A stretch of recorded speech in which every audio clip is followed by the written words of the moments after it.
Bonsoir à tous, ravi de vous retrouver. À la une de Ça vous regarde ce soir, Emmanuel Macron sort du silence sur l'islam politique. En déplacement dans l'Est, le chef de l'État s'attaque au séparatisme islamiste, terme qu'il préfère au communautarisme. Mais au-delà des mots, il vient d'annoncer une série de mesures, à commencer par la lutte contre l'ingérence des puissances étrangères dans le financement des lieux de culte ou encore l'organisation de l'islam. La reconquête républicaine est-elle en marche? C'est le thème de notre grand débat ce soir.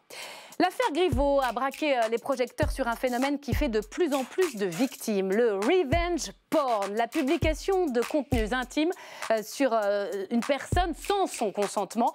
Qui touche ce porno de la vengeance? Comment lutter contre? La loi est-elle suffisante? Et les réseaux sociaux sont-ils responsables? Décryptage à suivre sur ce plateau. Et puis, notre grand témoin ce soir n'a pas sa langue dans sa poche, ce qui est plutôt rare dans le petit monde de la magistrature. Il a requis pendant 20 ans aux Assises de Paris. Aujourd'hui, il préside l'Institut de la Parole. Philippe Bilger est avec nous ce soir. Voilà donc pour le programme, c'est parti. Hashtag CVR, n'oubliez pas, on y va.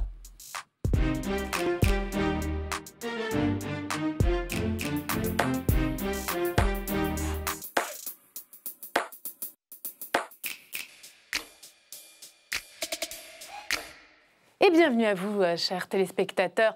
Merci d'avoir choisi LCP. Nos invités en plateau ce soir, Philippe Bilger, bonsoir. Bonsoir. Merci d'être notre grand témoin. On va passer 1 heure ensemble. Honneur, mais quelle charge. Vous allez voir, ça va très bien se passer. Vous êtes magistrat, avocat général à la Cour d'assises de Paris pendant plus de 20 ans. Vous animez aujourd'hui un blog assez influent. Il s'appelle Justice au singulier et une émission sur Sud Radio. Et vous écrivez des livres, dont le dernier, Le Mur des cons, est sorti chez Albin Michel en octobre dernier.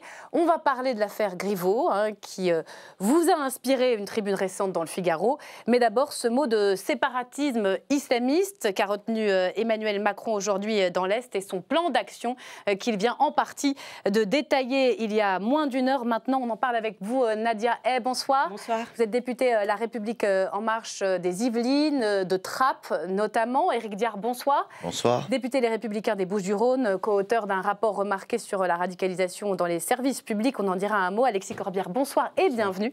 Vous êtes député La France Insoumise de Seine-Saint-Denis et Georges Malbruno, le grand reporter au Figaro et spécialiste du Moyen-Orient, va nous rejoindre dans un instant. Merci à tous de participer à ce Ça vous regarde en direct. Je vous donne la parole. Mais c'est Stéphane, comme tous les soirs, qui ouvre le bal. Stéphane Blakowski et son billet, si j'ai bien compris.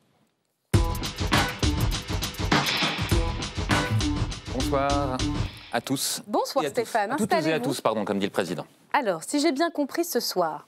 Alors, si j'ai bien compris, Myriam, vous l'avez déjà annoncé, ça y est, c'est décidé, cette fois, le président Macron va se battre, lutter contre le séparatisme. Alors, qu'est-ce que c'est que le séparatisme? Évidemment, il faut bien préciser, c'est un mot un peu nouveau, donc... apparemment, c'est le nouveau mot qu'emploie le président en fait, pour dénoncer le développement d'un islam politique dans certains quartiers. Donc, l'idée au départ, c'est que quand on parlait de communautarisme, c'était un peu embêtant parce que les communautés, elles peuvent effectivement se regrouper autour de leur tradition, leurs croyances, leur religion. Ça pose aucun problème en définitive. Là où ça commence à imposer un problème, c'est pour ça qu'on a choisi un nouveau mot, séparatisme. C'est quand une communauté veut faire passer ses lois, que ce soit religieuses ou je sais pas quoi, ou traditionnelles, au-dessus des lois de la République. C'est pour ça qu'on parle de séparatisme. Alors qu'est-ce que ça change, cette nuance sémantique? Je ne sais pas si ça change grand-chose, on en parlera, mais disons que ça marque peut-être une évolution de la part du président Macron. Je ne sais pas si vous vous souvenez, en 2018, en mars, il y avait une tribune publiée dans le Figaro, Centre intellectuel, qui avait dit non au séparatisme islamiste. À l'époque, c'était Benjamin Griveaux qui était porte-parole du gouvernement, il avait dit « Moi, je ne me soutiens pas cette tribune, je la trouve trop stigmatisante ». Donc, depuis, les choses ont un peu changé, pas seulement pour Benjamin Griveaux, mais aussi pour les positions du président sur la question. Et dès novembre, donc, au Congrès des maires, il avait clairement parlé, dénoncé ce séparatisme, sans employer le mot, mais on comprend bien ce qu'il dénonce. Dans certaines communes, dans certains quartiers, progresse depuis quelques années un projet de séparation d'avec la République. C'est une réalité. Ce sont les revendications sur les horaires réservés aux femmes dans les piscines, ces espaces publics où la mixité n'est plus possible. Ce sont ces pressions exercées dans certains services publics, certaines entreprises. Ce sont aussi des services communautaires qui cherchent à se substituer à la République. Et les déscolarisations d'enfants auxquelles on assiste dans trop d'écoles. Voilà, apparemment, c'est devenu la priorité du président, la lutte contre le séparatisme. Alors, la priorité des priorités du président, c'est quand même de se faire réélire en 2022, si on veut vraiment commencer par la priorité. Mais justement, c'est pas du tout innocent, parce que on a vu qu'il avait piqué les électeurs à droite aux européennes, en apparaissant comme le champion du combat contre l'islamisme ou le séparatisme islamiste. Évidemment, il peut séduire cet électorat. D'ailleurs, on voit qu'il est très présent sur le sujet. Donc, je vous ai fait une petite revue de presse dans le Parisien, que j'ai choisi, journal populaire. Voilà. 1er janvier, il y a annonce du plan contre le communautarisme. À l'époque, on n'avait pas encore changé de vocabulaire. 6 février. Alors cette fois-ci, Macron veut marquer le coup contre le communautarisme. Mais attention, toutes les semaines, il se passe quelque chose. La semaine suivante, il est prêt à abattre ses cartes contre le communautarisme. Vous voyez qu'il est très très présent sur le sujet. Et puis là, enfin aujourd'hui, donc on s'est mis au jour avec le nouveau mot. Cette fois-ci, aujourd'hui, le Parisien annonce qu'il y a un plan contre le séparatisme, qui est le nouveau mot qu'emploie Macron. Vous allez me dire que ça ressemble un peu à de la communication, tout ça. Je vais vous rappeler plutôt que la base de la pédagogie, c'est la répétition. Et donc, le gouvernement a manqué de pédagogie. Donc là, il répète. Et donc, il y a aujourd'hui des mesures qui ont été annoncées à Mulhouse, on va en parler. Mais la semaine prochaine, il va faire un nouveau déplacement pour annoncer une nouvelle série de mesures. Donc, il va être très présent sur le front de la lutte contre ce séparatisme islamiste. Ça ne peut pas faire de mal avant les municipales. Alors, qu'est-ce qu'il a dit aujourd'hui? Quelles sont les premières séries de mesures? Il a fait un bilan aujourd'hui en disant qu'il avait déjà fait des choses. Il a surtout insisté aujourd'hui sur les ingérences étrangères des pays qui favorisent ce séparatisme en France. Donc, à Mulhouse, on est content de voir arriver Georges Malbruno. Il y a la mosquée An-Nour qui a été financée par le Qatar, comme l'a révélé son livre. Mais il y a d'autres aspects d'ingérence. Il y a une ingérence qu'il a dénoncée dans le cadre des établissements scolaires. Depuis 1977, en France, les enfants d'émigrés peuvent suivre des cours facultatifs sur leur langue et leur culture d'origine, sauf que les profs de ces cours sont nommés par l'étranger. Est-ce que c'est une bonne idée de laisser Erdogan nommer les profs en France? Donc Macron a dit non. À la rentrée, ça sera supprimé. Il a aussi dit qu'il ferait plus attention, pareil, au recrutement des imams, éviter que ça passe par l'étranger. Donc il a pris ce genre de mesures. On va ouvrir le débat. Juste, j'ai entendu dans son discours qu'il avait beaucoup pris de précautions. Attention, surtout ne pas stigmatiser, ne pas montrer les musulmans du doigt. Donc je pose une question éventuellement. Comment se fait-il que la Russie ait pu construire en plein cœur de Paris une grande cathédrale orthodoxe qui a coûté, je crois, plus de 100 millions d'euros et que ça soit impossible pour le Qatar de construire une grande mosquée à Mulhouse? Voilà, je ne sais pas si vous avez une idée. Là, le sens de la provocation. Elle est pour vous, cette question? Parce que je voudrais qu'on commence avec vous, Georges Malbruno. On peut commencer d'ailleurs par la réponse à la question. On y va. Je pense que ce qui diffère, c'est qu'il y a peut-être un peu de prosélytisme de la part des bailleurs de fonds qatariens. Prosélytisme qui vise l'islam politique. Voilà, alors la Russie, bon... La Russie est quand même spécialiste pour des ingérences. Macron a encore dénoncé... pas dans le domaine religieux. Ils ont quand même là une bonne base d'influence à Paris, quand même. Et là, on est dans l'ingérence religieuse. D'ailleurs, il a cité la Turquie et le Qatar. Il n'a pas cité le Qatar, mais... Il n'a pas cité le Qatar, et il est allé dans une ville à Mulhouse où la grande mosquée, très belle mosquée, flambant neuve de Mulhouse, pas encore tout à fait fini, est financée par le Qatar, et il n'avait pas invité à ce déplacement, en tout cas pas sur l'ensemble des séquences, les représentants de cette mosquée. Est-ce que vous pouvez nous décrypter ce choix-là? Il a parlé quand même dans sa conférence de presse d'An-Nour de manière assez forte. Il a parlé de malaise, il a parlé qu'effectivement il y avait des financements étrangers qui devaient cesser. Il n'a pas voulu stigmatiser le Qatar. Alors le Qatar, via Qatar Charity, finance pour moitié. On ne stigmatise pas le Qatar. Il n'a peut-être pas voulu se fâcher avec le Qatar, parce que voilà, ça, en fait. Je pense qu'il y a aussi des intérêts commerciaux, politiques. Le Qatar, c'est notre allié. Vraiment, il met des limites. Et il en a mis en particulier à l'égard de la Turquie, d'ailleurs, parce que la Turquie, non loin de Mulhouse, mais par exemple à Strasbourg, voilà, il faut bien expliquer. Est en train, via un groupe qui s'appelle Miligorüç, de construire une immense mosquée d'un budget d'environ 26 millions d'euros. Par conséquent, effectivement, il faut mettre des limites à cette ingérence extérieure. Mais quel type d'ingérence? Une ingérence financière, mais est-ce qu'il y a une ingérence politique? Alors, qui finance quand même, influence un petit peu quand même. Et puis, dans le cas de Qatar Charity et du Qatar, ce qu'on avait démontré dans notre livre, c'est qu'à travers les 140 centres islamiques, mosquées financées par Qatar Charity en Europe, 99% des bénéficiaires de l'aide étaient des associations comme celle d'An-Nour à Mulhouse, liées aux frères musulmans. Donc un islam politique, partisan justement de cet islam global. Et là, on retrouve dans la mosquée An-Nour ce qu'Emmanuel Macron a dit quand on l'a visité avec Nasser Al-Khaidi, le responsable d'Al-Amal, il a dit « Nous avons une salle de prière pour les hommes, une salle pour les femmes, c'est très bien. Nous avons des salles de classe, nous avons un sauna, vous avez un crossfit, vous avez une morgue, etc. Donc, c'est cette conception de cette constitution d'un écosystème qui pose problème. Il faut construire des mosquées pour les musulmans, pour qu'ils puissent aller prier de manière décente. À Mulhouse, ils ne l'ont pas toujours, cette possibilité, mais il ne faut pas que ce soit des mosquées centres de vie dans lesquels un islam politique soit diffusé et soit prédiqué, parce que là, on sort du cadre de la loi de la République. Et c'est dans ce sens-là qu'Emmanuel Macron a voulu tracer, à mettre des limites sur l'histoire quand même des enseignants, parce qu'il a dit effectivement... Les ELCO, les enseignements langue et culture 80 000, je cite les chiffres du président. Français, 80 000 enfants qui aujourd'hui sont scolarisés comme ça. Les psalmodieurs qu'on accueille depuis longtemps, il fallait y mettre un terme, tôt ou tard. Alors expliquez-nous, parce qu'on n'est pas c'est ceux qui viennent pour réciter le Coran pendant le Ramadan. Ils viennent du Maroc, d'Algérie, d'Arabie Saoudite parfois, et donc il fallait y mettre un terme. Dans ces écoles-là, dans ces enseignements-là, parfois les enseignants ne parlent pas le français. Ça ne pouvait pas durer, ça. Il faut qu'il y ait un minimum de cohérence, de logique, c'est du bon sens. De suppression de l'islam consulaire, en fait. Non, c'est pas la suppression, parce que le Maroc... Si les imams sont formés en France... Ce qui est intéressant dans le discours de Macron, c'est qu'on a bien vu que l'Algérie et le Maroc jouent la carte Macron. Enfin, je veux dire, il a clairement pointé du doigt la Turquie. Il a clairement dit. Alors que la Turquie il coopère. Alors que la Turquie ne coopère pas. Et pourquoi précisément? Parce que la Turquie et la France ont des relations extrêmement tendues. Macron, Erdogan, et puis la Turquie, dans une. Il y a un projet il y a 600 000 Français d'origine turque. D'ailleurs, il y a une alliance politique avec le Qatar. Il faut être vigilant, parce que quand on revient à la mosquée de Strasbourg de Miligorux, il y a un monsieur de cette mosquée qui est allé avec un fonctionnaire de la municipalité de Strasbourg, qui est allé à l'automne dernier au Qatar, à Koweït, ramasser de l'argent, etc. Alors c'est permis par le Concordat, mais dans la conjoncture actuelle, ça pose problème. Donc, c'est tout ça qu'il faut revoir. Bon. Et qu'il commence à, en tout cas, pointer et à toucher. Je rappelle que vous êtes l'auteur, avec Christian Chesneau, de Qatar Papers, comment l'Émirat finance l'islam de France et d'Europe. C'est aux éditions Michel Lafon, pour aller plus loin. Sur cette question de l'ingérence des puissances étrangères, qu'est-ce que vous dites? Bravo, enfin, c'est trop tard, ou ça n'est pas le sujet? Éric Diard. Alors non, je dirais pas, je dirais quand même enfin.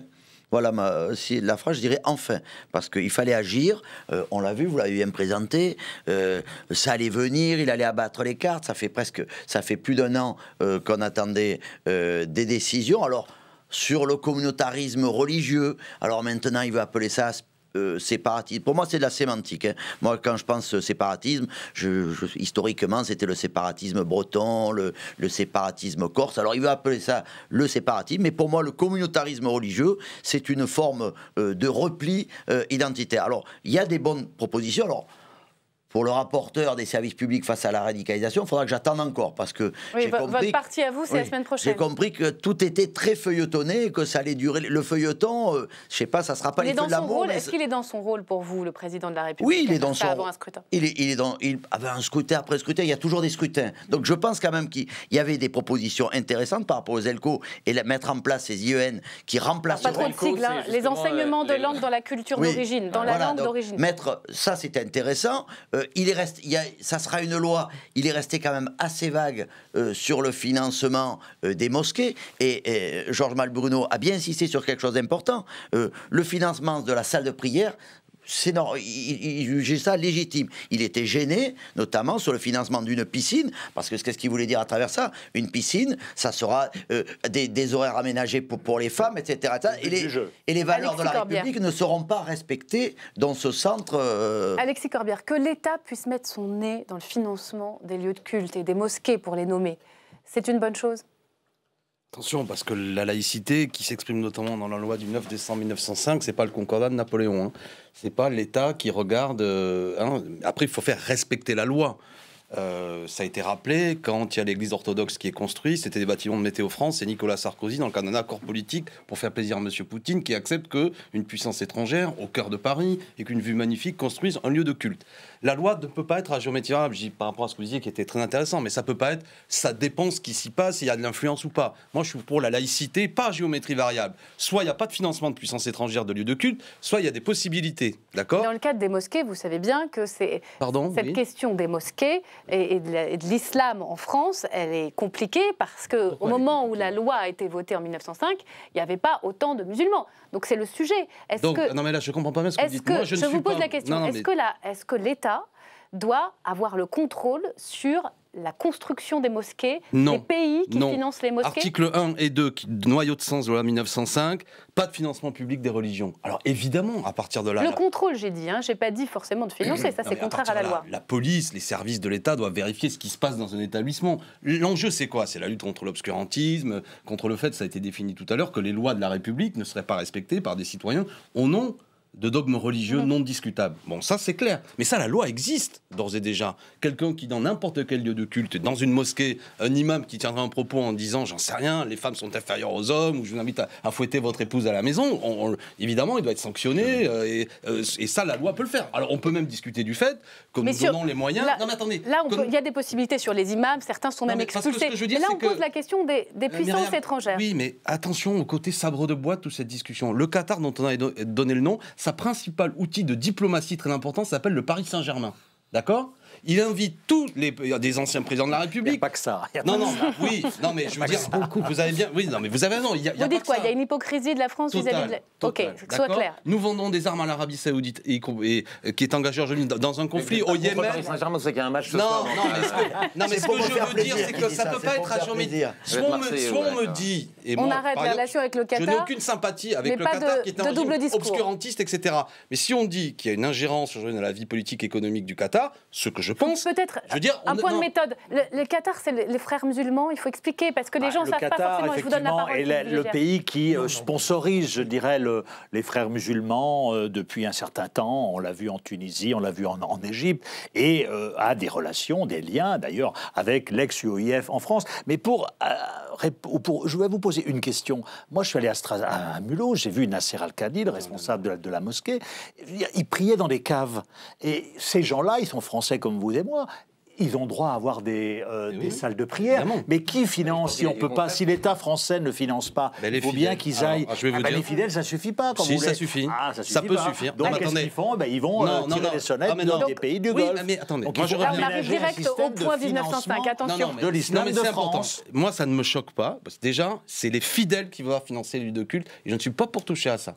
Alors les fidèles, je connais bien ça. Moi, Bagnolet-Montreuil, il y a des associations. Déjà, ils récoltent de l'argent. Ça ne suffit pas. Mais tout de même, ne racontons pas non plus, ça participe aussi à ce que de plus en plus, ce qu'on a appelé une époque, l'islam des caves est quasiment en voie de disparition, il y a des lieux de culte qui se construisent, et ça ne me choque pas que parfois, mais ça doit être contrôlé. S'il y a un homme d'affaires marocain, algérien qui participe à ça, je ne vois pas comment on peut l'interdire. Par contre, que l'on surveille, que ce ne soit pas des circuits financiers criminels, etc., et que surtout, il n'y ait pas après un discours politique anti-républicain qui se tienne, ça, je suis pour être vigilant. Mais par contre, je ne sais pas si c'est ça que vous pointiez, et je voulais quand même souligner que, pardon d'aller vite, mais tout ça se passe à Mulhouse, là où la laïcité n'est pas respectée en France. C'est-à-dire que ce que vous avez évoqué tout à l'heure, qu'à Mulhouse, de concordat en France. En raison du concordat, qu'un élu, si je ne dis pas de bêtises, il faut que ça circule un peu, qu'il y aurait un adjoint au maire de la mairie de Mulhouse qui aurait participé au financement de ce lieu de culte, ça me choque. Et Emmanuel Macron ne le dénonce pas.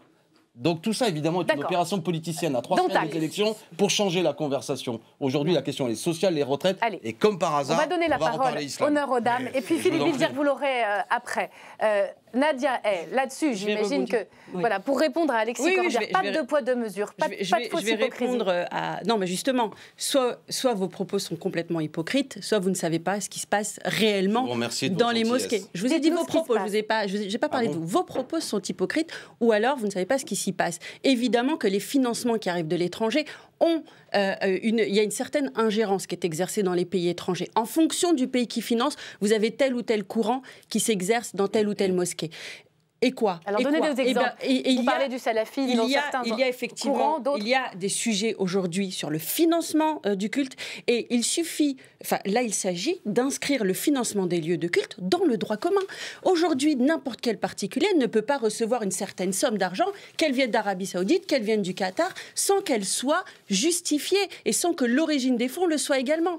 Donc c'est d'inscrire tout simplement les financements de lieux de culte. Donc ça veut dire quoi? Une association de type cultuel sur le reçoit un financement, mais l'État devra donner une forme d'accord. Il n'est pas question, dans les annonces faites par le président de la République, d'arrêter tout financement du culte musulman. Oui. Ce n'est absolument pas la question. Il y a effectivement l'exercice du culte musulman qui doit se respecter comme tout autre culte.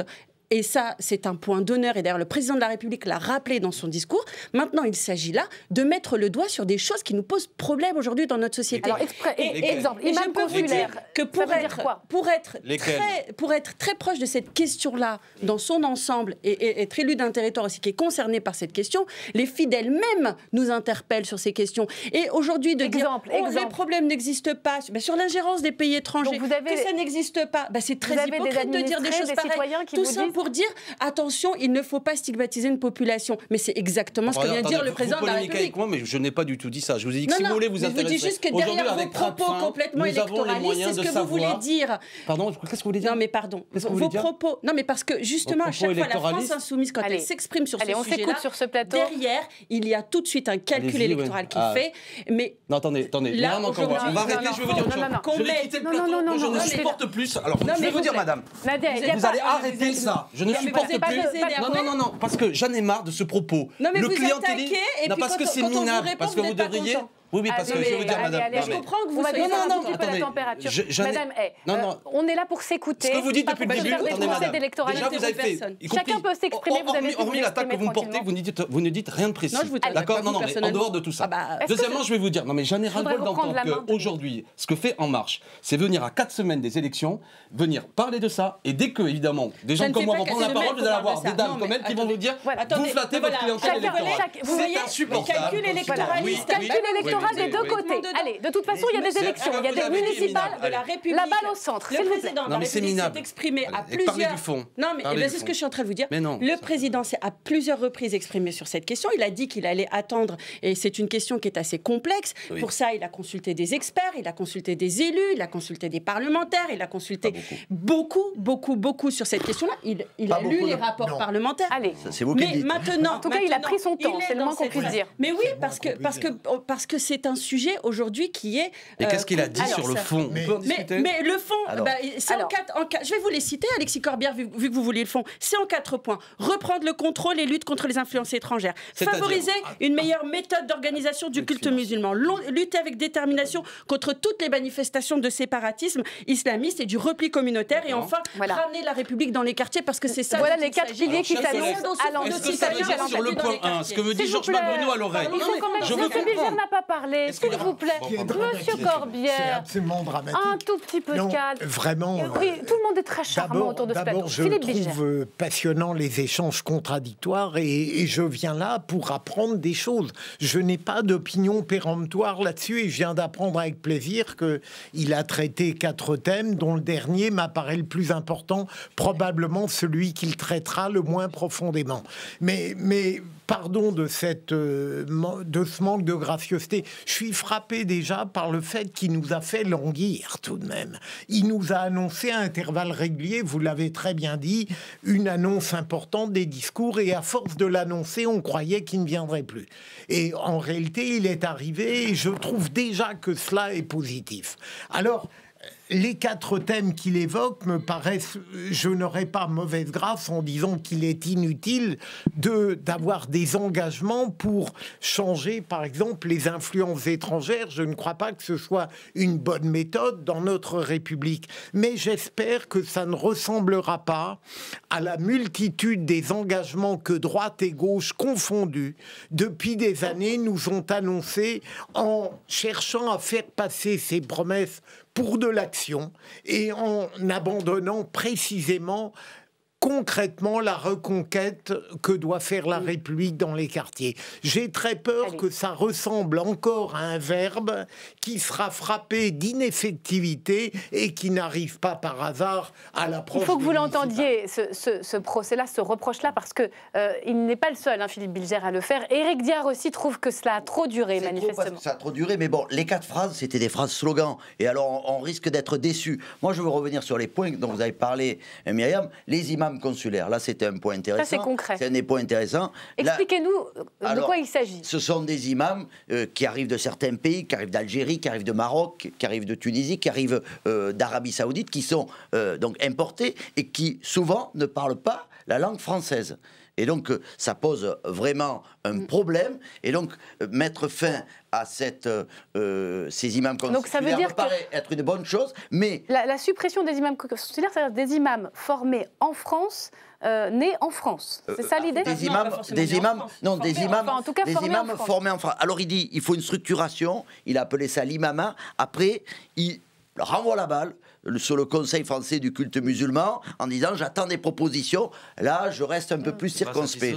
Je reste circonspect là-dessus. Sur le Conseil français du culte musulman, sur la formation des imams et l'organisation. Il a demandé au Conseil français du culte musulman de faire des propositions pour lutter efficacement contre les courants extrémistes. Il n'a pas parlé d'imams consulaires et renvoyer la balle. Il a été très clair sur les imams. On a vu. Il a dit que progressivement, parce que ça ne peut pas se faire du jour au lendemain, évidemment, mais que progressivement, on allait justement diminuer leur nombre. On a vu des cas minoritaires, il faut le dire, extrêmement minoritaires de certains imams qui prêchaient la haine et qui parfois sont expulsés, pas systématiquement, mais le plus souvent. Là, c'est les former. Ça veut dire quoi? Ça veut dire qu'on va les former où? Dans des universités avec des enseignements spécifiques? Mais vous savez, ça existe déjà.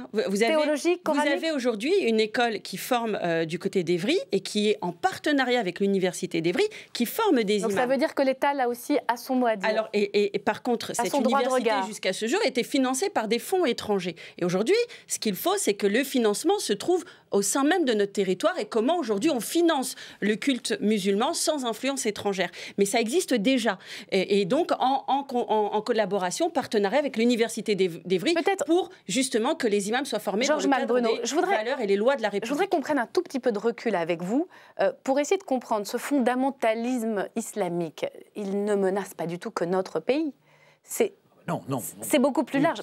Parce qu'on parle des puissances étrangères, on parle des imams formés à l'étranger qui viennent pour essayer de donner plus de perspective. Évidemment que ce problème est un problème général. On l'a en Allemagne, on l'a aussi en Italie. C'est plutôt des pays qui ont agi avant nous. On a quand même été un petit peu en retard, nous. Là, moi, il y a un point sur lequel, lorsqu'on a fait le tour un petit peu d'un certain nombre de villes et de mosquées en France qui étaient financées par Qatar Charity, on a vu aussi des élus locaux qui étaient quand même un petit peu complaisants, un peu aveugles, un peu perdus. Beaucoup. Je crois que ce qui est important, c'est les élus locaux, ils ont à leur disposition des gens du renseignement territorial, qui sont des gens dont le job, c'est d'aller écouter, d'aller infiltrer. Et ils le font souvent très bien. Et bien, il faut qu'il y ait plus de coordination entre... Vous parlez quoi? D'aveuglement ou de complaisance? Je parle de clientélisme. De clientélisme, envie d'être élu.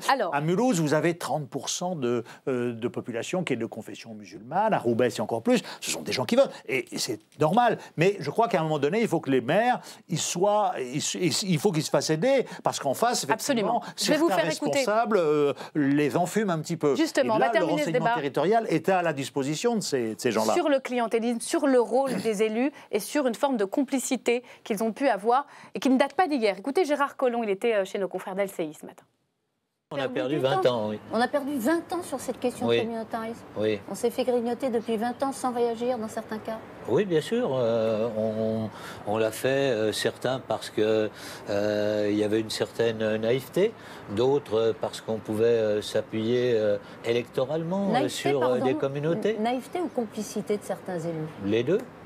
Complicité de certains élus, c'est Hélène Dupoint qui dénonce. Par exemple, il est nommé Jean-Christophe Lagarde, maire UDI. Voilà, moi, je ne connais pas les situations, mais je veux dire que ça peut exister, bien évidemment. Oui, mais ça existe ou ça peut exister? Oui, ça existe. Donc ça, il faut l'éradiquer. Il faut l'éradiquer, il faut le dénoncer. Oui, bien sûr. Il faut désavouer ces maires. Il faut en tout cas faire en sorte qu'ils changent effectivement de pratique, ou bien que les élections permettent de changer à l'intérieur de la ville. Voilà, Gérard Collomb, ça existe, le clientélisme, et on a pris 20 ans de retard. Vous rejoignez ce constat, il existe dans notre pays. Vous avez vu la une du Point qu'on peut revoir, Jean-Christophe Lagarde, Bobigny, le système Bobigny. Le clientélisme électoral, premièrement, il ne frappe pas la gauche plutôt que la droite, il frappe tous les partis. Il est dans ce domaine. Oui, il est transversal. J'entends aussi Alexis Corbière, il n'existe pas que pour la communauté musulmane, je l'entends. Mais moi, je prends un exemple. Je suis allé, lors de mes auditions en préfecture de Bobigny, où là j'ai rencontré tous les serviteurs de l'État, tous les serviteurs, c'est-à-dire préfets, procureurs, recteurs, et qu'est-ce qu'ils m'ont dit au final? Après 3 heures, ils m'ont dit attention, les élus, il faut qu'ils fassent attention. À force de jouer avec le feu... C'est quoi un maire clientéliste, exactement? Un maire clientéliste, c'est un maire... C'est quelqu'un qui comprend qu'il y a beaucoup d'abstention et qui subventionne des associations qui ne respectent pas les valeurs de la République, alors, par exemple. Qu'est-ce qu'on fait? On demande à ce que l'État, justement, regarde l'argent utilisé par les maires dans les collectivités? Le clientélisme ne vise pas uniquement le financement du culte musulman. Il est partout, sur tous les sujets. Ça, c'est sûr. Donc, il est à Levallois, comme dans certains quartiers. Il n'y a aucun doute là-dessus. Il y a certains aussi... Il faut une charte de laïcité, c'est-à-dire, ça existe. Elle existe, mais il faut la rendre obligatoire pour toutes les collectivités. Alors, une charte de laïcité, ça veut dire quoi? Ça veut dire que vous ne pouvez pas donner d'argent public dans une collectivité, à moins de... Si vous ne répondez pas à un certain nombre de conditions. On ne peut plus donner, quand on est maire, à une association, quelle qu'elle soit. Ce serait une bonne idée, ça, Alexis Corbière? Oui, moi je suis favorable à ça. Je ne sais pas. Pardon. Philippe Bilger, allez-y. Je ne veux pas faire la promotion du maire de Poissy, mais ça semblait tellement évident. Il dit, j'ai apposé partout une charte de la laïcité. Lorsqu'une association ne la respecte pas, je supprime les subventions. Ça existe pour des régions également. Voilà. Est-ce que ça vous apparaît un peu trop drastique? Il faut clarifier aussi, éviter le mélange des genres. Vous avez dans certaines mosquées, etc., du cultuel qui se juxtapose au culturel. Alors là, ça pose un problème, parce que le cultuel dépend de 1905, donc on ne peut pas le financer. Et donc vous avez à côté une salle de classe, des centres commerciaux culturels, et là, vous pouvez être financé. Et donc là, il faut clarifier tout ça. Il y a une opacité extrêmement grande dans tout ça. Un point de consensus pour terminer ce débat. Vous aurez le mot de la fin, Alexis Corbière. Ça, ce qu'il vient de dire est fondamental. Le culturel et le culturel. Non, l'astuce entre culturel et culturel. Par exemple, la cathédrale d'Évry a été financée avec de l'argent public parce qu'il y avait un petit musée de l'histoire du catholicisme. Et on a fait ça aussi. Moi, j'étais contre l'Institut, comment il s'appelait, de l'islam à Paris. J'avais voté contre, c'était Bertrand Delanoë, parce qu'il y avait un lieu culturel, mais il y avait des salles de prière et on finançait. Et ce mélange n'est pas bon. Moi, je répète, les fidèles se payent leur lieu de culte, pas de financement public. D'un mot, vraiment, juste d'un mot, parce que je voulais avoir votre regard d'élu de Seine-Saint-Denis sur ces livres qui sortent et ces reportages et ces enquêtes en ce moment, qui concernent en partie votre département, mais certaines villes, Bobigny, Aubervilliers... Didier Deninx, que vous connaissez, qui est auteur de polar, très attaché à ces villes communistes et qui a fini par en sortir. F. Cheftel, le maire et les barbares sur le système à Bobigny. C'est bien que ça sorte sur le 93. Il était temps. Vous êtes député de Seine-Saint-Denis. Je vous pose la question. Que chaque enquête soit rigoureuse, et vous évoquez, c'est pas toujours le cas. C'est pas toujours le cas. Il y a du sensationnalisme avec des histoires qui sont réglées depuis 15 ans et un mélange des choses. Donc, premièrement, attention à ce que certains ne viennent pas faire un tour de piste pour dire et ne rien apporter de nouveau. Deuxièmement, moi, comme élu, j'ai demandé au préfet, il est prêt à le faire, mais vous évoquiez les services de l'État ne nous aident pas toujours comme élus quand on pose des questions. Moi, je le vois en Seine-Saint-Denis. Non, mais de savoir si telle ou telle association, etc. Je pense qu'on pourrait aller plus là-dessus. Et puis, après, je le répète, on part de la Seine-Saint-Denis, mais il y a un rapport parlementaire, je vais conclure là-dessus, qui dit que la Seine-Saint-Denis, en termes d'école, d'hôpital, de plein de choses, elle est sous-dotée. Et vous ne pouvez pas ne pas faire un lien entre le développement de l'obscurantisme religieux et le fait que la République a fortement reculé. Et c'est quand même ça le fond du problème. C'est quoi qu'on veut? On veut défendre avant tout la République, l'égalité entre les citoyens. C'est exactement dans le plan du président de la République où il annonce vraiment... il faudra attendre pour le volet, on va dire... Mais aussi le retour de la République dans les quartiers. Mais sur les ELCO, on serait peut-être d'accord sur les ELCO, ça pourrait être des profs. Il n'y a quasiment aucun poste au CAPES d'arabe. Ah non, là vous repartez sur... Oui, mais c'est le sujet. Ça, c'est vrai, c'est un vrai sujet. Mais c'est le sujet, si vous voulez. Pour éviter qu'on apprenne l'arabe dans les mosquées, il faut accentuer le l'apprentissage de l'arabe dans les écoles publiques. Et bien voilà un élément important que vous avez rajouté à ce débat. On s'arrête là. Philippe Bilger, vous savez ce dont parlent tous les députés quand ils ne viennent pas sur LCP. Des retraites. Où en est-on dans le marathon des retraites? L'état d'énervement. C'est le point retraite de Stéphanie Despierres. On y va.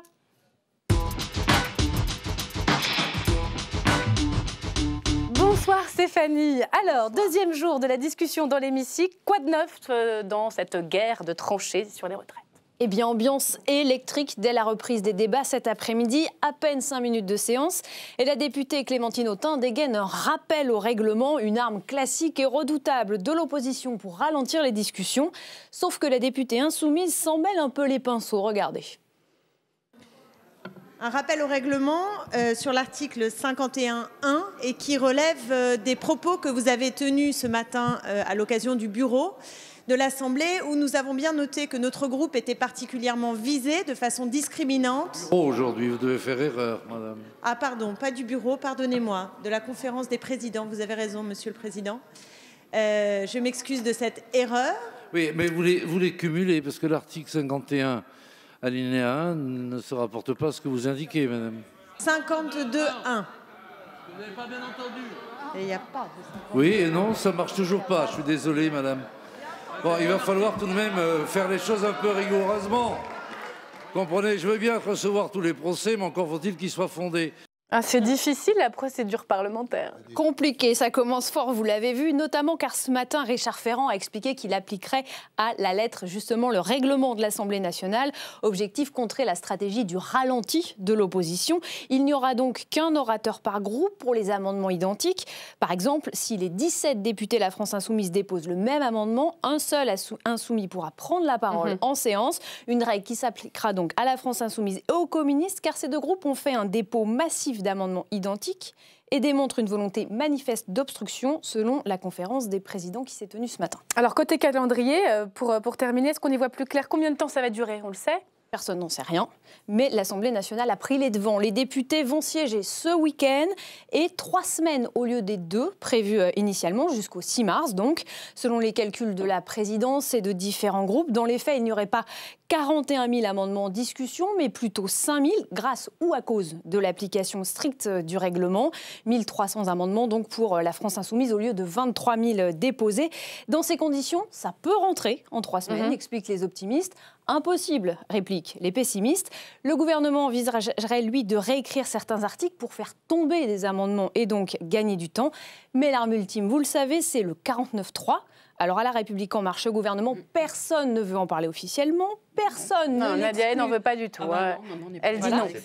Est-ce que vous l'excluez? Parce que pour l'instant, personne ne l'exclut. Non, on est absolument... Déjà, la question aujourd'hui ne se pose pas parce qu'on part du principe qu'on a un texte à examiner et qu'il y a une procédure parlementaire qui doit être respectée avec une opposition qui doit participer à la construction d'un texte pour les Français. Donc le 49.3, pour le moment, il n'est absolument pas envisagé et nous... Pour le moment. Mais c'est l'arme de pour le moment. c'est pas le Parlement. Alors attendez, parce qu'on n'est pas à l'abri... On n'est pas à l'abri... qui décide. Olivier Véran a dit l'inverse ce matin. C'est le gouvernement qui décide. Il n'a pas dit ça, mais à côté de ça, tout va dépendre de l'opposition. Si l'opposition veut un débat démocratique et serein sur ce texte-là pour l'enrichir, à ce moment-là, on n'aura pas recours au 49.3. Si l'opposition joue le jeu de l'obstruction, c'est ce qui a été le cas, et du déni de démocratie, bah évidemment, à ce moment-là, ça pourrait se justifier. On verra ça, le mot de la fin, Stéphanie. Donc on a dit, personne n'en parle, mais tout le monde y pense. Et un député de la majorité me confiait tout à l'heure que quand il croise des députés insoumis dans les couloirs, il lui glisse « on va vous pousser au 49.3 ».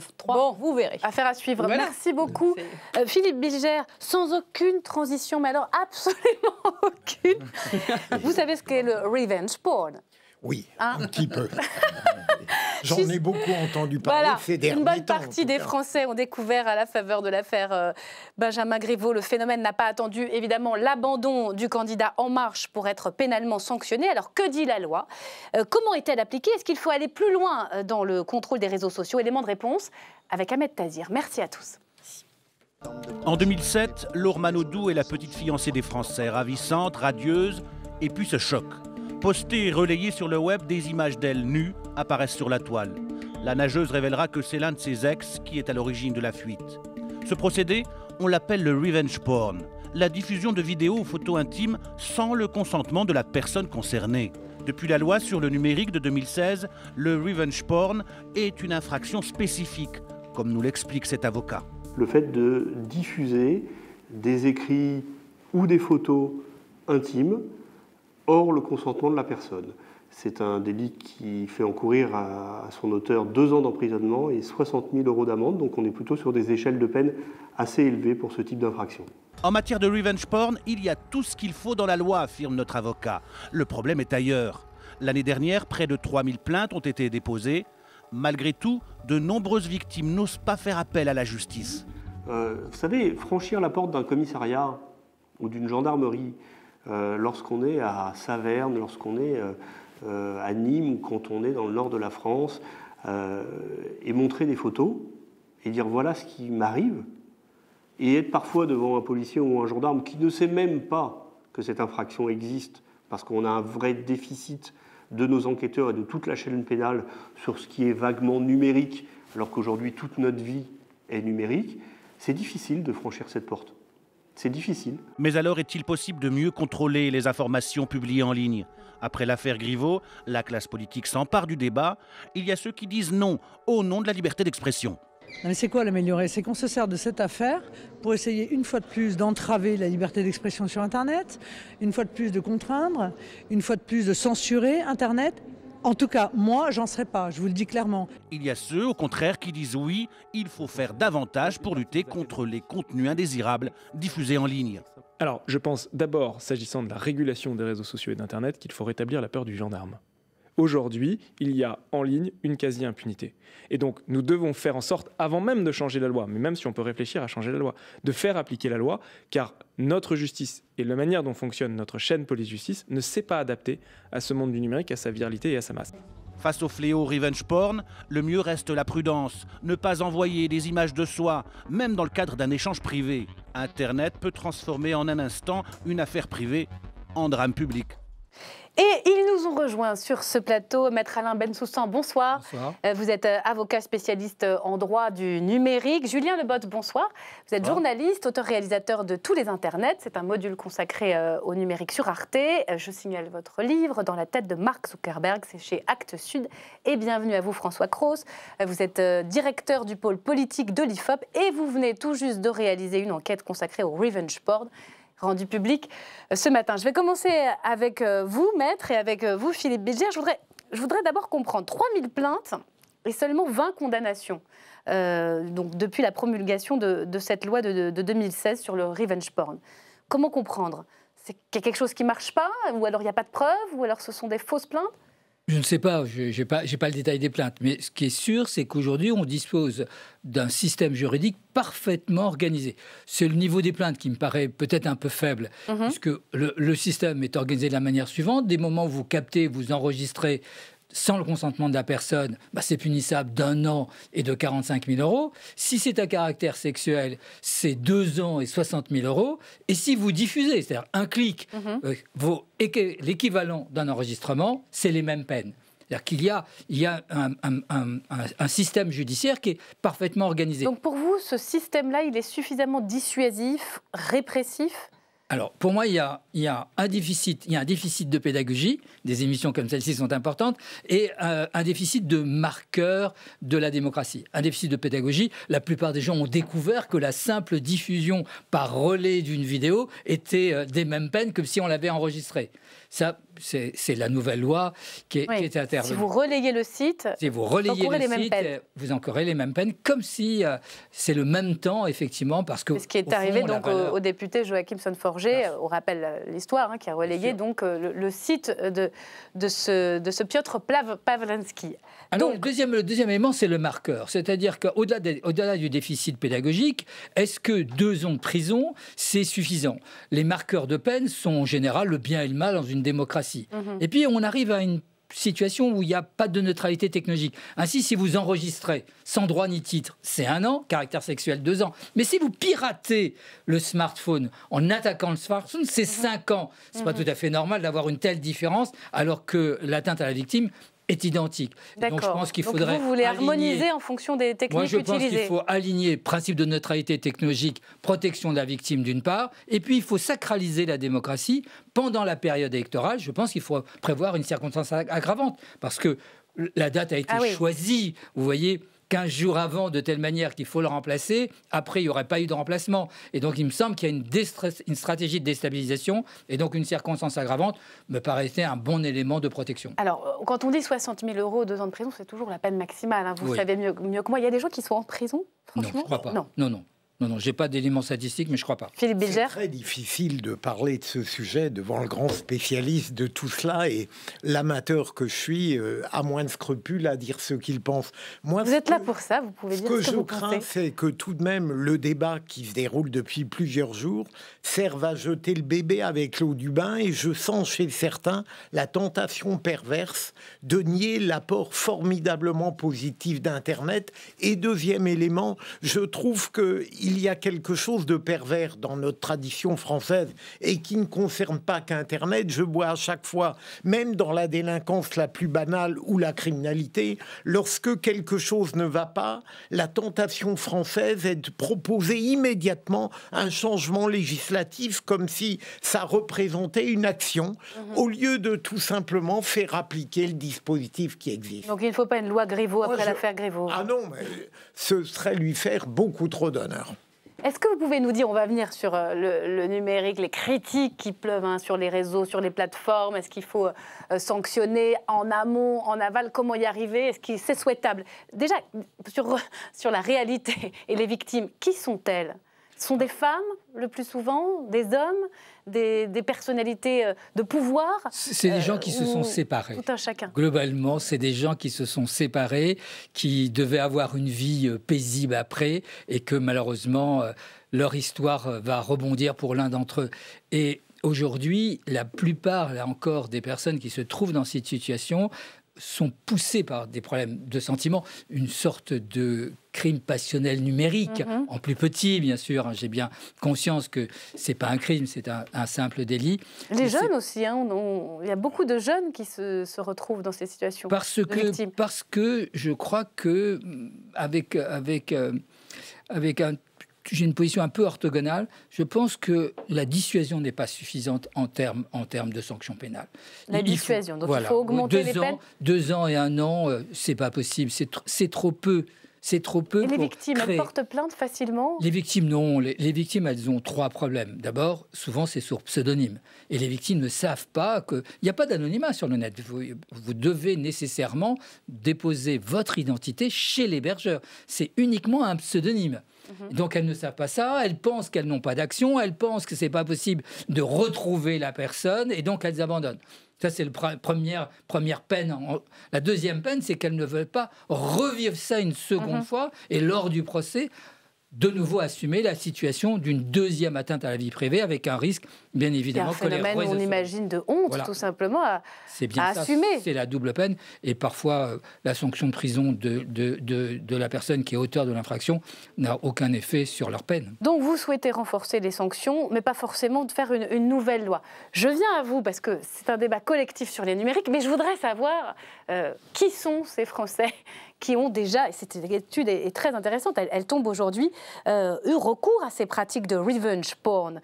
François Cros, 4% des Français ont déjà pratiqué le revenge porn, c'est une pratique en hausse? Oui, qui a doublé en l'espace d'une demi-douzaine d'années. Ça, c'est la proportion de personnes qui disent qu'ils ont déjà diffusé à l'insu de quelqu'un des images intimes. Mais la proportion de victimes, pour répondre à votre question, elle est sensiblement supérieure. On a environ 1 personne sur 8 qui a déjà diffusé des images intimes de soi, qui déclare avoir déjà été victime de ce type de comportement. Alors, parfois, c'est juste un ex-petit ami, par exemple, qui a montré à d'autres des photos ou des images, et des fois, c'est carrément une publication sur les réseaux sociaux avec un mal qui est souvent encore plus grand. Mais les victimes sont très souvent, naturellement, des jeunes. 19% des Français ont déjà reçu des photos ou vidéos de personnes nues, 14% en ont envoyé, et 34% des Français ont déjà échangé des messages coquins par SMS. Oui, c'est une proportion qui a été multipliée par 4 chez les jeunes en l'espace de 6 ans. Donc on a bien une banalisation de ces usages, de ces jeux sexuels virtuels, liés aussi à un usage de plus en plus généralisé des smartphones et de nouvelles applications comme Snapchat, par exemple, qui favorisent les échanges d'images à caractère sexuel, et qui font que finalement, les comportements qui sont attribués à l'ancien candidat macroniste au municipal à Paris sont finalement rien d'exceptionnel pour des jeunes, notamment des jeunes hommes de sa génération. Oui, on voit. Qu'est-ce qui vous a le plus étonné d'ailleurs dans cette étude, dans les résultats? Vous avez même testé la couleur politique, l'âge, la sexualité et les usages des réseaux sociaux. Vous arrivez à des résultats contre-intuitifs? Non, globalement, on voit que c'est toujours des pratiques qui sont encore essentiellement très genrées. C'est quand même beaucoup plus masculin, très marqué générationnellement. C'est essentiellement les jeunes de moins de 30 ans, 35 ans qui sont concernés. Aussi ceux qui affirment une part d'homosexualité, qui sont aussi des plus gros utilisateurs des outils de rencontres ou de pornographie. On est sur l'intégration du numérique dans ses usages sociaux, de sociabilité amicale, mais aussi affective. Et plus on est jeune, moins on est conscient des risques.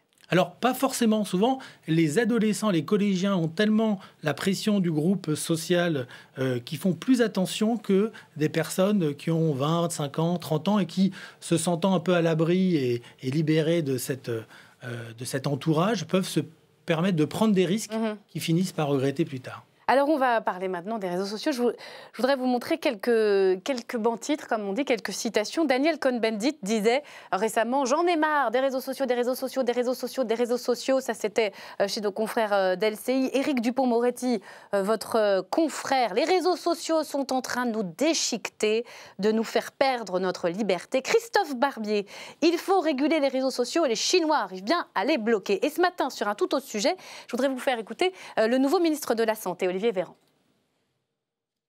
La Chine a pris ses responsabilités en mettant en place des mesures de confinement, d'isolement, très rapidement. Et l'information circule bien. Je ne suis pas sûr que ce serait possible de réaliser tout cela dans un pays dans lequel les réseaux sociaux seraient ouverts.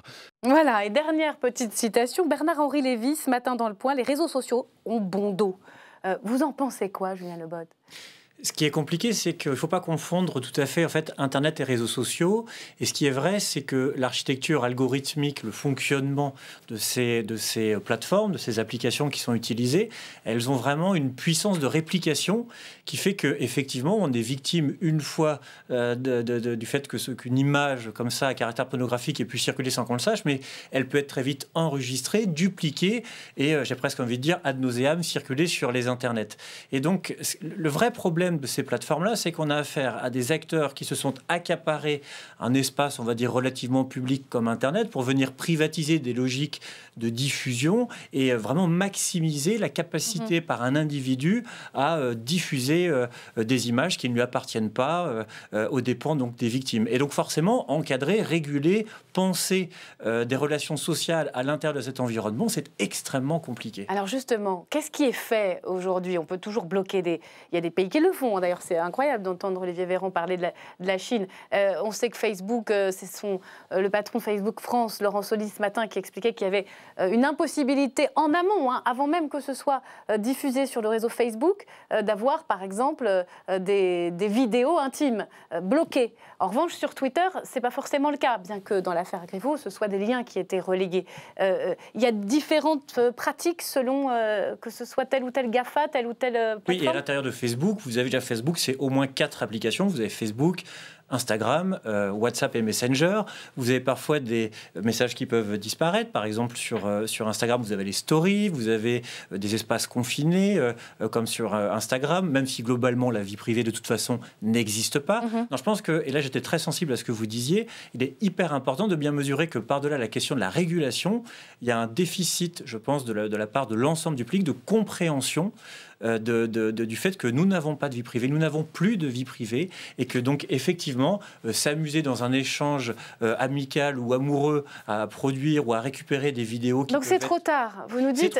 C'est trop tard, et je pense qu'il ne faut pas sombrer dans une approche liberticide qui ferait qu'on dirait qu'il faut absolument que ces plateformes contrôlent tout. Non, elles n'ont pas à contrôler tout. Philippe Bilger, pas touche à la régulation des réseaux. Mais sur le plan de la vie politique, par exemple, j'ai tendance à considérer qu'il y a des séquences de vie privée qui constituent dans le débat public des avancées pour éclairer le citoyen. Je sais que ma position est minoritaire. Et puis pour les réseaux sociaux, je suis un peu j'entends en permanence dire il faut que les gens soient libres, puissent accomplir tout ce qu'ils veulent, et par conséquent, les réseaux sociaux sont le malheur suprême. Moi, j'espère, et ça n'est pas provocateur, que les réseaux sociaux vont être respectés, qu'on va les utiliser pour le meilleur, et que ça contraindra peut-être les gens à une forme de rectitude personnelle et publique. Alors, la moralisation des comportements par les réseaux sociaux, alors... Non, mais en tout cas, d'éducation, c'est évident. Dès lors qu'on ne les supprimera pas, c'est une formidable avancée. Non, mais il y a deux choses. Il y a l'éducation qui est fondamentale, et puis après, vous avez ensuite la façon d'encadrer, de réguler. Il faut bien comprendre comment fonctionnent ces entreprises qui gagnent de l'argent à mesure qu'elles répliquent. Donc, il faut être sûr qu'à des moments, par exemple, d'intensité démocratique, il n'y ait pas la tentation, comme ça, de surpolariser le débat pour gagner beaucoup d'argent. Julien Lebotte, pour bien comprendre votre position, vous dites c'est perdu d'avance parce que ce monde numérique, des plateformes, des réseaux, n'est pas régulable. Ça ne marchera pas. Et donc, il faut s'organiser. C'est pour ça. Ou alors, attention, liberté d'expression, autant s'organiser, nous, trouver un statut dans nos vies et des privées. modalités de régulation qui soient, si possible d'ailleurs, à l'échelle européenne et non pas seulement, j'ai envie de dire, locale ou nationale. Il y a déjà des choses sur les données personnelles qui sont faites au niveau européen. Sur les données personnelles, mais vous avez encore un immense travail qui peut être fait. Il faut savoir qu'on est quand même l'un des marchés les plus importants pour des entreprises comme Facebook, donc on n'est pas du tout désarmé. Vous êtes favorable à une forme de oui, régulation. il est intéressant d'ailleurs de voir que Mark Zuckerberg souhaite finalement sécuriser son affaire et son business. Quand il appelle à la régulation, c'est juste qu'il veut co-construire des règles qui lui permettront de continuer à gagner de l'argent. Enfin, je veux dire, c'est aussi simple que ça. Et dans le même temps, il faut non pas faire fermer toutes ces boutiques, il faut trouver une approche tout simplement pédagogique, une approche suffisamment solide pour que dès le plus jeune âge, on puisse comprendre que le smartphone étant partout, les environnements vidéo étant partout, il faut être prudent, il faut mesurer ce qu'on fait, etc., etc. Et puis d'un point de vue évidemment juridique, judiciaire, il est essentiel de pouvoir dissuader les mauvais comportements. Mais je pense que de surdéterminer la responsabilité des individus n'est pas satisfaisant non plus. C'est-à-dire qu'il faut trouver un équilibre qui permette à la fois de protéger les individus, mais de ne pas tomber dans une approche de dissuader avec des sanctions aussi qui pourraient avoir un rôle. Oui, bien entendu. Sur les plateformes et sur les coupables. Il ne faut pas toucher à la liberté d'expression. Allez. Il ne faut pas toucher à la liberté d'expression. L'Internet, c'est un des moyens. Les réseaux sociaux ont trouvé leur avocat sur ce plateau. C'est clair. C'est fondamental. Liberté, sécurité, dignité. En fait, la problématique aujourd'hui, c'est entre liberté et sécurité de mettre en place la dignité. Il est temps d'accueillir, messieurs, Valérie Brochard pour sa chronique. Valérie nous raconte sa journée à l'Assemblée comme tous les soirs. Elle est où ce soir ? Le saviez-vous, Myriam, parmi les 577 députés, on compte 17 énarques. J'en ai rencontré quelques-uns cet après-midi. Je viens vous raconter la suite en plateau. Bonsoir à tous. Bonsoir Valérie. Bonsoir Myriam. Alors, pourquoi nous parlez, vous, des députés énarques aujourd'hui ? Eh bien parce que ce matin, Myriam, Frédéric Thiriet a remis au Premier ministre un rapport qui propose de remplacer l'ENA par une école d'administration publique. Vous le savez, en avril dernier, Emmanuel Macron annonçait la suppression pure et simple de l'école des hauts fonctionnaires, mais 250 auditions plus tard, moult échanges avec l'exécutif, les propositions, évidemment, sont plus nuancées. Tout d'abord, le rapport propose aux candidats reçus au concours de 7 écoles, ENA, magistrature, police, pénitentiaire, santé publique, sécurité sociale et territoriale, de travailler pendant 6 mois sur un tronc commun, pour tout simplement mieux collaborer ensemble par la suite. Le rapport suggère également la fin du classement de sortie et la fin de l'épreuve de culture générale. Alors, comme promis, Myriam, j'ai discuté avec 2 députés énarques issus de la même promo, celle de 2004. On commence à gauche avec Boris Vallaud. Monsieur Vallaud, c'était comment l'ENA ? C'était il y a 2 parties à l'ENA. Il y a la partie où on fait des stages sur le terrain. Ça, c'était passionnant, en préfecture, en ambassade. Vous étiez où, vous ? Alors, moi, j'ai été à Alger et j'ai été à Ajaccio. Voilà, on fait 2 stages. Donc ça, c'était passionnant. Et ensuite, je me suis pas mal ennuyé dans la partie scolarité. Bon, évidemment, vous me voyez venir. Je vais donc demander s'il était plutôt favorable à la suppression de l'ENA. Voici sa réponse. On aura besoin toujours de serviteurs de l'État, qui soient des serviteurs de haut niveau, des fonctionnaires engagés. Et il faudra continuer de les former en ayant une préoccupation qui est celle de l'égalité d'accès aux responsabilités publiques. Il faut veiller évidemment à la diversité du recrutement, on peut diversifier les voies d'accès. Et ça tombe bien Myriam, puisque dans le rapport remis ce matin, on trouve l'ouverture d'une vingtaine de classes préparatoires dites égalité des chances, une par région, pour ainsi accueillir des élèves sur critères sociaux et ensuite leur ouvrir un concours d'entrée spécifique et les intégrer à hauteur de 15% des effectifs. Mais pour Julien Aubert, député Les Républicains, lui aussi énarque, il faudrait aller encore plus loin. Il faudrait interdire qu'il y ait une classe préparatoire à Paris. Et là, vous mettrez effectivement toutes les classes préparatoires sur le même stade parce que, évidemment, à Paris, vous avez sous la main des hauts fonctionnaires, des responsables, des gens qui ont 5 étoiles sur le galon, alors que quand vous êtes à Marseille et que vous voulez faire descendre un haut fonctionnaire, ça lui prend la journée et il ne peut pas. Il est là le sujet. Alors, évidemment, je n'ai pas pu m'empêcher de lui poser une toute dernière question avant de le laisser rejoindre l'hémicycle. Écoutez. Est-ce que vous auriez eu une anecdote, un souvenir très précis de votre promotion 2004 à nous raconter? Je pourrais vous raconter le jour où Emmanuel Macron a perdu l'écharpe de sa femme et il a envoyé un mail à l'ensemble de la promotion en retournant ciel et terre pour la retrouver. Ça nous avait beaucoup impressionné. Est-ce qu'il l'avait retrouvée? Je crois qu'il l'a retrouvée à la fin. Enfin, je le souhaite pour lui. Maintenant, il a les moyens d'en acheter une nouvelle. Voilà, après, comme dans toute école, moi j'étais chargé des fêtes et des événements festifs. Donc j'ai organisé plusieurs soirées, des soirées déguisées, des choses comme ça. Mais ce qui se fait à l'ENA reste à l'ENA, vous savez. Voilà, on n'en saura pas plus, Myriam. En revanche, ce que je peux vous dire, c'est que la nouvelle école du management public devrait ouvrir ses portes à la rentrée 2022. Merci Valérie, merci messieurs, merci infiniment. Philippe Bilger d'être venu sur le plateau d'LCP. Très belle soirée à vous et à demain.